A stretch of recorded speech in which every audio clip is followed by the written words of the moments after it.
The British monarchy has taken an extraordinary step not seen in nearly 9 decades, and the fallout could cost the Prime Minister his career before dawn. 3 days ago, King Charles held a private 2-hour meeting with Nigel Farage inside Windsor Castle. This was no ceremonial greeting or photo opportunity but a confidential strategy session that violated one of the monarchy's most sacred principles: political neutrality. The meeting was personally arranged by the King after he read a new Reform UK policy proposal titled Restoring Britain's Democratic Foundation, a document warning of parliamentary overreach and institutional erosion. During that discussion, King Charles is alleged to have spoken 12 words that ignited a constitutional crisis across the nation. Perhaps it is time for fresh thinking in Westminster. The current path seems unsustainable. Those 12 words were never meant to be heard outside the room because royal protocol demands absolute discretion. The sovereign must never be seen taking a side in political affairs. The last time a monarch ventured this close to political engagement was in 1936, when Edward VIII privately conferred with Winston Churchill in the tense months before his abdication. Within 48 hours, the story was everywhere, splashed across every major front page and broadcast on every network in Britain. The leak, it turns out, did not come from Farage's Reform UK, who had every reason to stay silent. Palace insiders now believe the source was much closer to Downing Street. Furious Labour MPs, disillusioned by their leader's political missteps, are suspected of leaking details in a calculated effort to embarrass him. The Times broke the story first, followed swiftly by the BBC, Sky News, The Guardian, and the Daily Mail. Within hours, it dominated the national agenda. Every outlet led with the same explosive headline: the King had broken with royal convention and the Prime Minister had lost control of the narrative. If the intention was to humiliate Keir Starmer, it backfired spectacularly. Witnesses to an emergency cabinet meeting described a Prime Minister visibly shaken. According to several accounts, Starmer paced furiously across the room, slamming papers on the table.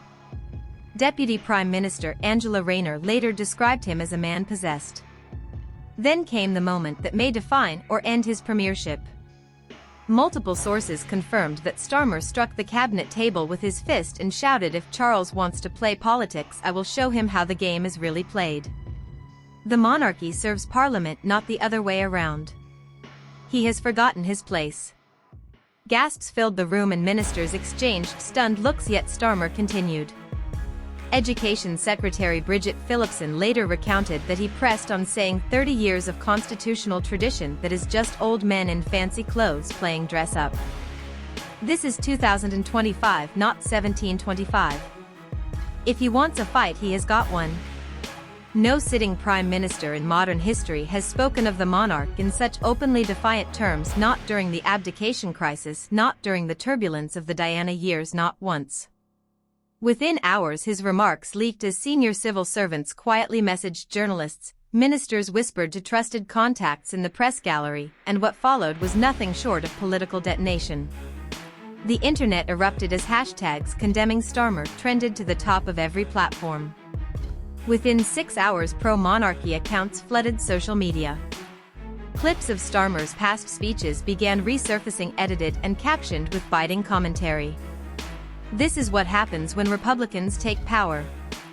Memes spread like wildfire portraying Starmer as Oliver Cromwell standing before a guillotine or tearing up the Union Jack. The satire was merciless and the reach unprecedented. But this was not just the work of conservative critics. Traditional Labour supporters began voicing outrage of their own. Margaret Thompson, a 68-year-old retired teacher from Liverpool, recorded a short TikTok that went viral, reaching more than 2.3 million views in less than a day. Looking directly into the camera, she said, "I stood by Labour through Thatcher, I stood by Labour through Blair, but attacking our king, that is not the Labour Party I know, that is not Britain." Her words struck a nerve. Thousands of similar posts followed as lifelong Labour voters declared they were finished with the party. Former activists filmed themselves returning their membership cards. What began as a controversy was now threatening the very identity of the Labour movement. Then came the data, cold, unforgiving, and catastrophic. A YouGov emergency poll conducted just 18 hours after the story broke found that 73% of Britons believed Starmer had gone too far. Labour's approval rating fell from 42 to 28% overnight, an unprecedented collapse in modern British politics. In the party's traditional strongholds such as Liverpool, Newcastle and Manchester, support cratered by double digits. Nearly half of those who had voted Labour in the last election told pollsters they were reconsidering their support. For party strategists, one figure was especially alarming. Among voters over 55, the demographic most likely to turn out at elections, Labour support had dropped to just 19%. It was not a fluctuation. It was not noise. It was a landslide collapse in real time, the kind that redraws political maps and ends governments. What began as a palace meeting intended to discuss Britain's democratic foundation has become the most consequential political crisis of the decade. A monarch's 12 words set off a chain reaction that now threatens to redefine the relationship between the Crown and Parliament. As the country watches the fallout unfold, one question looms over Westminster. Can Keir Starmer survive the storm he helped create, or has the Prime Minister already written his own downfall? Among women over 40, Labour support fell to 22%. This was not a blip or statistical noise. It was a collapse, the kind that redraws political maps and ends governments, turning former landslides into routes. Through it all, King Charles has said nothing. Not a single public word. Constitutional scholars call it the shrewdest decision of his reign. As Professor Sarah Matthews of Oxford notes, the monarchy endures by remaining above politics. Silence leaves the Prime Minister exposed, twisting in the wind. With each hour of royal restraint, public anger grows louder. The Crown appears measured and dignified. Keir Starmer appears volatile. Palace sources say the king is privately bruised by the politicization of his office. Yet outwardly he projects no emotion, no reaction, only quiet resolve. That contrast has made Starmer's outbursts look increasingly unhinged. Inside Labour headquarters, panic has become deafening. A WhatsApp group titled "Damage Control" ballooned to more than 40 MPs overnight. Messages flew: defend him, distance ourselves, or replace him entirely. Veteran MP Diane Abbott reportedly told colleagues, in 4 decades she had never seen a leader self-destruct so completely.